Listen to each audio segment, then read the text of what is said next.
नी हाओ hello welcome back. अब मैं आपको ड्रामा के आगे का पार्ट सुनाने वाली हूँ।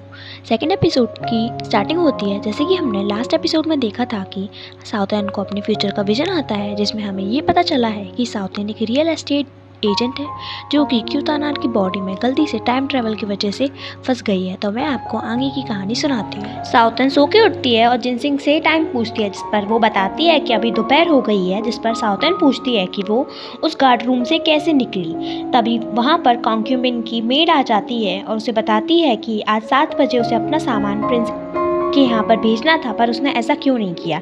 जिस पर साउथर्न भड़क जाती है और कहती है कि उसे ऐसा कब करना था। जिस पर जिनसिंग उसे बताती है कि सुबह उसने ही सबसे बात की थी और कहा था कि वो भेज देगी, पर वो अब ऐसा क्यों बोल रही है कि वो ऐसे भूल कैसे सकती है। और बोलती है कि कुछ दिनों से वो ऐसा ही बर्ताव कर रही है। वो कभी तो उसे लेडी बोलने को कहती है और कभी उसे साउथर्न बोलने को कहती है। और वो बताती है कि कभी तो उसे मीठा खाना पसंद आता है जबकि कभी कभी उसे तीखा।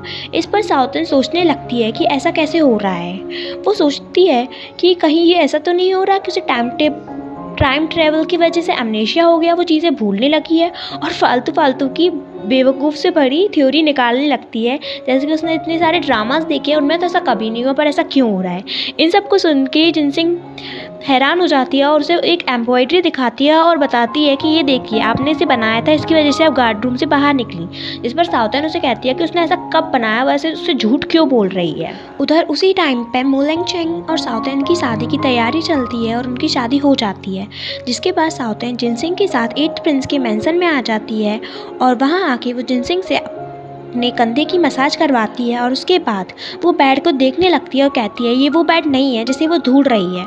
और वो वहाँ से भी भागने की कोशिश करती है। जिस पर जिनसिंग उसे समझा बुझा देती है कि वो नहीं जाने और उसे नहीं जाने देती है। और फिर वो जिनसिंग के साथ मिलकर रूम में 8th प्रिंस को गिराने के लिए ट्रैप लगा देती है और 8th प्रिंस के आने का वेट करती है। तभी वहाँ उसके रूम के बाहर एल्डेस्ट प्रिंस मो हुआओ आ जाते हैं। तभी वहाँ यू हाओ उसकी गर्दन पर तलवार रख देता है। फिर वहाँ पर मोलेंग चेंग आ जाता है, जिस पर एल्डेस्ट प्रिंस और वो एक दूसरे को ताना देने लगते हैं। और उसी टाइम हमारी हीरोइन 8th प्रिंस को माय लॉर्ड और हस्बैंड कर करके बुलाने लगती है। जिस पर यू हाओ ये बोलकर कि साउथर्न जल्दी उसकी हो जाएगी वहाँ से चला जाता है।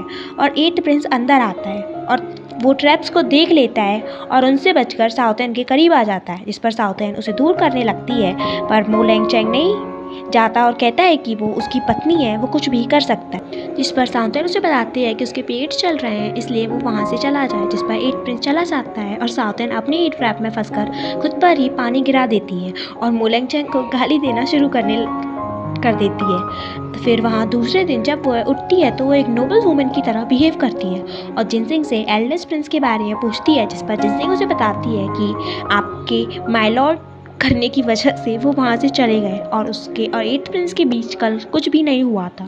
तभी हमें एक फ्लैशबैक दिखाया जाता है कि जहाँ पर तानार और मिनिस्टर क्यू आपस में बात करते हैं कि मिनिस्टर क्यू तानार को मोलेंग चेंग के करीब जाके उस पर भरोसा जीतने को कह रहे थे, जिससे वह क्यू की और मो युहाओ की मदद कर सके।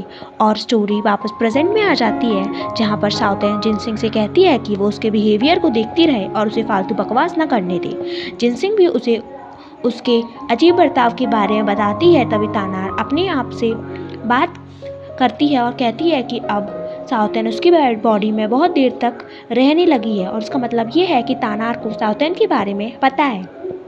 फिर वापस हमें एक गार्ड हाउस का फ्लैशबैक दिखाया जाता है, जहाँ पर वो एम्ब्रॉयडरी तानार ने बनाई थी, ना कि साउथर्न ने, इसलिए उसे उसके बारे में कुछ नहीं पता।